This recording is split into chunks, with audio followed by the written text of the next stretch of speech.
Fala galera, bom dia. Vamos lá, dia 28, agora já é 10 horas da manhã. Tentei gravar esse Morning Call já cedo, 8 horas da manhã, não rolou. Hoje tem uma ausência de dados econômicos, ausência de notícia, ausência de um monte de coisa. Tava com a galera operando lá, né, junto com o João Ponês, junto com os membros da tribo. E daí resolvi vir gravar aqui alguma coisa pra dar alguma satisfação pra vocês. Mas hoje é um dia bem calmo, assim, vamos dizer, né? Quando a gente vem aqui, ó, investe e vê em moedas, o que dá pra perceber? Euro caindo, Libra caindo, o dólar canadense caindo, ou seja, no negativo, o dólar australiano positivo e o NZD no negativo. Então, você consegue perceber aqui que tem coisa errada aqui, né? Tá estranho, porque se você fala assim, bom, o dólar tá forte, então o euro cai, beleza, a Libra cai, beleza. Dólar forte, o canadense teria que estar pra cima, mas não tá. E o franco suíço tá pra cima, beleza, tá teoricamente correto. O AUD teria que estar pra baixo, negativo, tá positivo, né? O NZD tá caindo. Então a gente pode até afirmar que o dólar está forte perante algumas moedas e outras não. E daí quando você vem aqui embaixo, aqui ó, onde os pares assim tem como base a moeda americana, a maioria está subindo. Então a gente pode afirmar que o dólar está mais forte de fato, na maioria em relação, né, à maioria das outras moedas, mas tem algumas que estão em contradição, como por exemplo o CAD aqui, ó, o dólar canadense, que ele teria que estar verdinho se realmente o dólar estivesse forte contra todas as moedas. E o australiano teria que estar vermelhinho, se, enfim, mesma teoria, né? Mas não está. Quando você vem aqui para o gráfico e olha para o gráfico, a gente percebe a mesma coisa que eu estou falando para vocês. O euro caindo bastante, a libra caindo bastante, o dólar neozelandês caindo bastante, mas a libra, o australiano, perdão, segurando bastante, né? Então parece que a força compradora, assim, no dólar australiano é muito grande. A gente tem um dólar mais forte agora no início da manhã, até de madruga foi mais lateralizadão. A gente tá falando aqui da última hora e meia, mais ou menos, né? Nas últimas 2 horas. E o dólar passou a ficar mais forte perante a maioria das moedas. Eu tenho a impressão que a gente vai ter um dólar mais fraco durante o dia, mas hoje o dia tá muito confuso. Principalmente para mim, do jeito que eu opero, não tem dados econômicos, eu nem vou abrir o calendário econômico porque não tem nada lá. Nada mesmo. Até a noite, assim, tem mais nada, bem vazio. No decorrer da semana até tem mais coisas, mas enfim, na parte do dia não tem. Os índices ontem fecharam próximo da estabilidade, né? O Jones fechando 0,2, o S&P 0,3. De madrugada saiu algumas notícias da Christine Lagarde, presidente do Banco Central Europeu, minimizando os riscos de recessão e dizendo que o Banco Central está pronto para avançar aí em sentido de conter a inflação na zona do euro. Até a China também reduzindo lockdown, dando uma aliviada lá, né? Acabou anunciando também, reduzindo o tempo de quarentena para viajantes internacionais, entre outras notícias.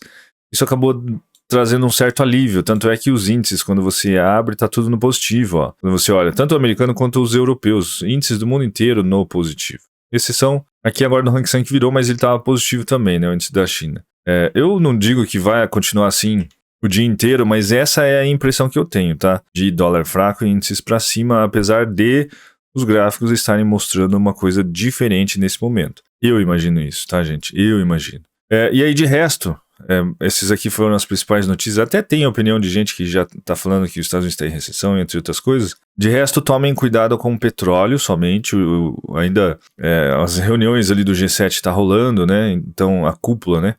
E eles estão querendo colocar, né, um preço teto ali para o preço do petróleo russo também. Isso pode fazer com que o Brent e o WTI venham mais para baixo. Quando você olha para o gráfico, eles estão subindo, né? Ó, esse aqui é o Brent. Vou colocar gráfico diário. Análise técnica aqui, ó. Análise técnica gráfica tem uma LTA, linha de tendência de alta. Ele não veio romper, não renovou fundo, não rompeu fundo. Aparentemente, ó, tá voltando a esses níveis de resistência aí, bull trap aqui de $120 mais ou menos. Então, eu tomaria cuidado em ficar comprado em petróleo nos próximos dias. Ó, o euro continua caindo, ó, enquanto eu gravo esse Morning Call. E o australiano continua segurando. Alguém tá mentindo nessa história toda. E com as notícias, entre aspas, boas, assim, os índices americanos virariam pro positivo. Mas, enfim, como eu falei, tá bem confuso hoje. Aqui tem gente que fala que os Estados Unidos já tá em recessão e tal. Dia mais tranquilo. Bovespa ontem foi contra o mercado, subiu bem. Até imaginei que fosse cair mais, mas até que subiu bem. E antes de eu encerrar aqui, deixa eu dar um recado pra vocês. Eu recebo muito, tanto no WhatsApp quanto no Instagram, quanto no Telegram, gente mandando notícia. Pega uma notícia de, sei lá,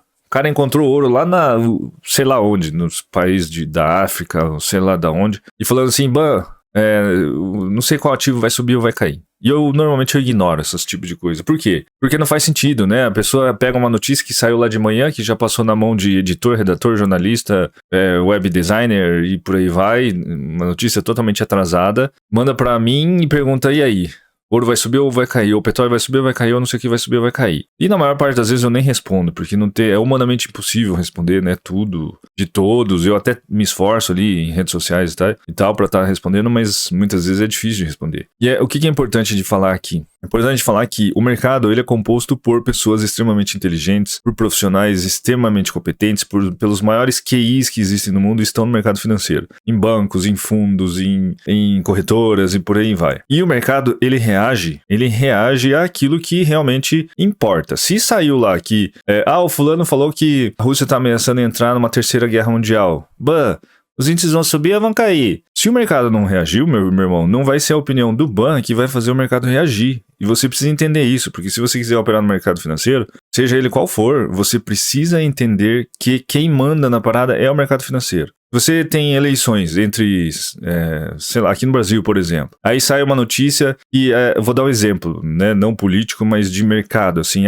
Vamos dizer que sai uma pesquisa que o Bolsonaro está na frente. E daí vocês pensam assim, o Ibovespa vai subir? Se o mercado não reagiu àquela notícia, o mercado tá cagando para aquilo. Não é relevante, não é importante. Descobriram ouro num país da África lá, o ouro vai subir? Se o preço do ouro nem se mexeu, quer dizer, meu irmão, que ninguém tá ligando para aquilo. Então, entendam, de uma vez por todas que o mercado reage, ele antecipa o que vai acontecer. É sempre assim, o mercado precifica aquilo que não pode deixar de acontecer, o mercado precifica uma perspectiva futura, uma expectativa futura de melhora na economia ou piora na economia. Se não reagiu àquela notícia, esquece, tá? E não adianta mandar para mim, não adianta mandar para fulano, e quem manda é o mercado, não somos nós, né? E outra coisa importante é quando você coloca linhas na sua tela aí, seja de LTA, LTB, suporte e resistência. Imagine você sentado lá no interior de uma cidade com 10 mil habitantes, com a tela de um notebook, colocando uma LTA, uma LTB, fazendo um risco, ou você tá vendo um gapzinho, alguma coisa assim ali, e você fica esperando que o mercado, ou o preço de